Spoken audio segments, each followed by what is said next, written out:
All right, welcome to Positive Replies. In this video, I will give you the most important things to consider when starting conversations so you get people to reply and you get them to reply positively. There's a lot of nuance to DMing, and especially to DMing strangers and cold DMing strangers that you probably don't know yet, that you probably don't even think about. And so that is what we will cover in this video. To jump right in, one thing that I see so many service providers mess up is the compliments that they give. Yes, it is important to start with a compliment because it gets someone to like you. It gets someone to like you. But if you overdo your compliments, it is a little bit slimy. It comes off as disingenuous and you lower your perceived value. So what you want to do with your compliment energy is lower it down, tone it down to a 4, a 5, or a 6 out of 10. To show you what I mean, let's look at the first four examples. If someone says like, what you are doing is so special, I've never seen anything like it. Thank you so much for reaching out to me or making that post about whatever. Um, the content you are writing is so amazing, right? Your post is truly inspiring. Your journey, your career experience is truly inspiring. It just turns someone up. Just when you're reading this or when you hear me say it, just stand still for a second and take a moment to check in with yourself and how that feels. It doesn't feel good. And the other person will have that exact response. Maybe it's unconscious, but they will see themselves as higher status, higher value than you. And you don't want to have that. So stop putting your prospect on a pedestal and being their number one fan. Dial down your enthusiasm. It makes you look really, really needy. And instead, you want to be cool. You want to be laid back. In some cases, you may even want to be a little bit skeptical. So one of the phrases I'm using more and more frequently, instead of saying that's pretty good, I say that's not too bad or that's not that bad, right? So I'm a little bit laid back, a little bit skeptical. What you want to have, especially with cold outreach, is that you want to position yourself as the expert, the authority, as a little bit higher status. I'm not saying you need to have this big ego, right, or arrogance about you. It doesn't have anything to do with that. It just has to do with perceived value, especially with cold outreach, because there has been no time that someone got used to your content, your way of seeing the world and thinking, right? And your value. You're a complete stranger. And the first impression really, really matters. So, a few of the phrases that you can use is instead of saying, hey, this is really amazing, you have an amazing offer, your offer is super inspiring, just say something, hey, your offer looks pretty solid, right? Or that's not a bad starting point. Instead of saying that's a good starting point, that's not a bad starting point. Um, Instead of saying, whoa, 15 qualified calls a month is amazing, 50 qualified calls um, a month guaranteed isn't bad, right? Lower the enthusiasm. That's interesting. Not, oh, wow, amazing. Okay, that's interesting. Or are you satisfied with writing content like that? Or and I have found. So if you can share actual experiences from yourself that are valuable or something you've done with a client and realized during a client project, it's okay to weave that into your conversation to show that you know what you're talking about. You are the authority, you are the expert. What you also want to watch out for is the use of exclamation marks, emojis, and smiley faces. So I wasn't against this, but I'm starting to use them less and less because, in my opinion, exclamation marks show enthusiasm and you don't want to be too enthusiastic. Um, Emojis can sound too friendly, can come across as too friendly, and so I dial it down. I really dial it down. If someone else uses exclamation marks, maybe I use it now and again just to match their energy a little bit, but I usually don't start with it. If they use a lot of emoticons, may include one, but usually I don't. Cool. So that is complement energy. Hand in hand with that goes fanboy or fangirl energy. Just imagine if you are a big sports fan and maybe you meet Mike Tyson or Tiger Woods, LeBron James, Serena Williams. I don't even know, Cristiano Ronaldo, right? Or imagine you are a 15-year-old who meets their sports hero. They will go crazy, right? Oh my God, Cristiano Ronaldo, I can't believe it's you. You can convey the same energy if you mess up your DM approach. And so again, this goes hand in hand with the first point. So things like, whoa, your company is so amazing. I love it, right? I absolutely love. I would tell you, stay away from love. Use like, right? Please do. I had someone like, I said, hey, I have this resource. Do you want it? He was like, please do share it with me. I was like, yuck, super turn off. So again, goes hand in hand with compliment energy. You're basically kissing someone's ass. It's like you are so much more amazing than me. And that's not the case. Because when it comes to what you are good at, you are so much more amazing than them. So,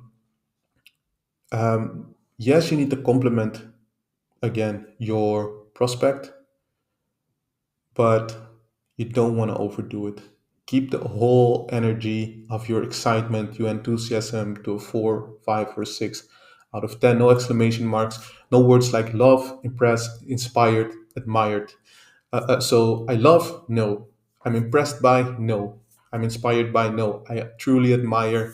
Like words like truly, genuinely, stay away from it.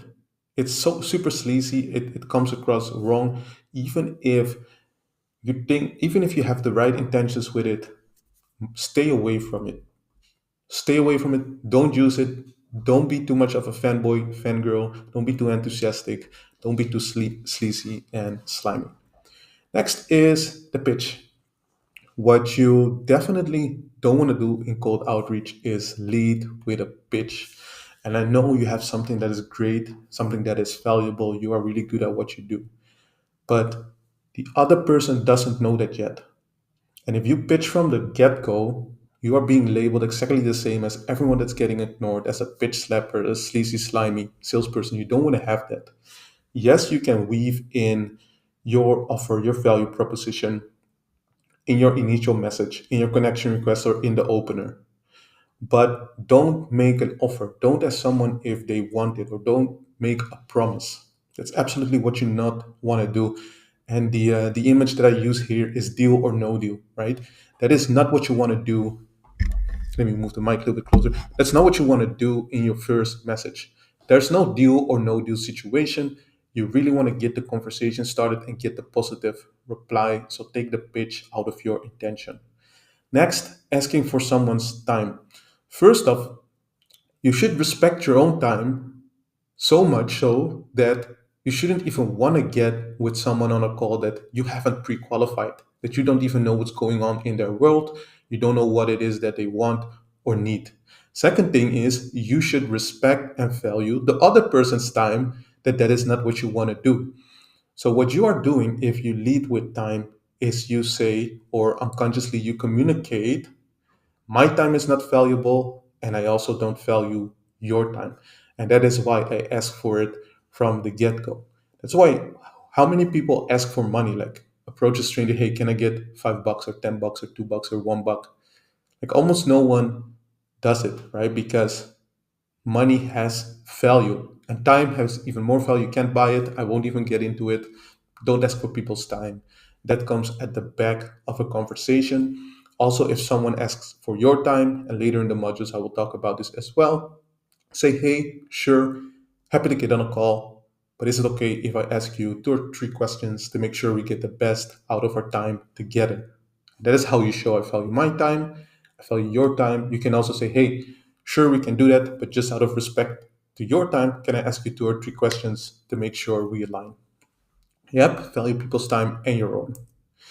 Next, being too formal or too professional.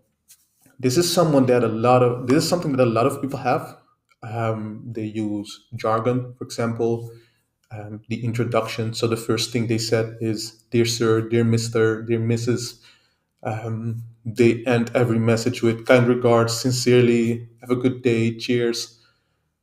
The DMs is a conversation. It's as if you're talking to someone in real life. You also wouldn't say dear sir or madam or be super formal or professional or end every message with a sign off. So don't do that in the DMs.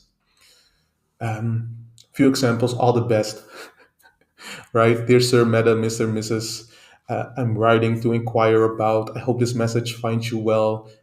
Especially that one. I hope this message finds you well. The moment someone reads that, you're out. I mean, there's been too many cold outreach messages, pitches that start with that. Yuck, don't do it. Keep it casual, keep it friendly, be positive, but maintain a degree of sophistication, of flair, of suave, you know? And again, talk to someone as if you're talking to them in real life. Imagine that you're talking to them at the water cooler or at the dinner table. For me, this mindset rephrase or mindset shift really helps in having good conversations. Then three more points. Moving too fast. What a lot of service providers have is that they know about their product, they know the value it brings to clients, and they approach the conversation with that energy. But again, the person probably doesn't know you or doesn't know you well or your product or service well. And so you really want to take your foot off the gas. You want to slow down. So the analogy I also use is in Harry Potter, you have this train that starts in London and it ends at the magic school Hogwarts. There's no stops in between. That is what a lot of people have with their conversation. They pack too much into it. They focus on the end goal, so booking the call or getting people on a demo or trial. And that's not how it goes. A conversation is an intercity. You have stations between the first and the last station. You want to consider that there is a journey for someone to become interested in what it is that you do, to like you, to trust you, and to take you up on an offer. So slow down. In the beginning of the conversation, especially the first one or two messages, all you want to do is lower your perceived threat level and get them to trust you enough to reply in a positive way. So slow down. If you slow down, you can speed up, right? Don't rush it. Don't rush the other person. Don't rush the process. It's just like when you plant a seed and tomorrow you dig it up because you want to see if you have a tree, if it's starting to form a tree. It takes 30 years. Take your time in the conversation. Now, this is big and this is a little bit deep. What a lot of people have, and I had a conversation with someone yesterday about this, is they want to be liked. And this stems f- well, partially from, oh, I need to be known, liked, and trust, right? I need to have no like, trust before I can sell. Sure, that is true. But your energy of I need to be liked by this person, it shows and it is a huge turn off because you're starting to say things like impressed, love, amazed, right? It conveys the wrong energy. People feel it. As I said, it's a turn off. Don't want to be liked. Just be yourself. The right people will like you for being you. If you are a little goofy, if you are a little bit more serious, right? That is okay. Just stay true to yourself because you cannot be someone else for every different person. So I understand that you want to be liked, but the right people will like you for you. They will like you for your cheesy jokes. They will like you for being maybe a little bit serious. It is okay. They like you for being playful. Be yourself. Don't want to be liked. Don't approach a conversation with this person needs to like me. Don't approach a conversation with we need to be friends. You don't need to be friends at all, but you do want to be friendly. Okay, so that's a really big distinction. Last but not least, put the spotlight on them, not on yourself. What a lot of service providers do is they overuse the words I, we, and us. And what you do with that is you move the spotlight away from them and towards you. If you have read How to Win Friends and Influence People, you will know that the most important person in someone's life is themselves. So you have to make that the central point of your conversation, of your interactions. Sure, you can talk about yourself, but always in relation to something that's relevant that they do. Okay, so if you see that they are a big baseball fan, then of course say that you also watch a lot of games or you used to play with your kids or whatever. It's relevant to them. It's still focused around them. So don't overuse I, we, me, us.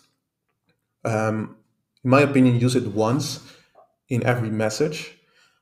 And if you want to use it two, three, or four times, you probably pack too much in your message anyway. Or you have to try and rephrase your sentences. And that is exactly what I will show you in the next video, because I will show you a few of the messages clients have used, have shared with me, and I will give feedback and rewrite them. So see you there.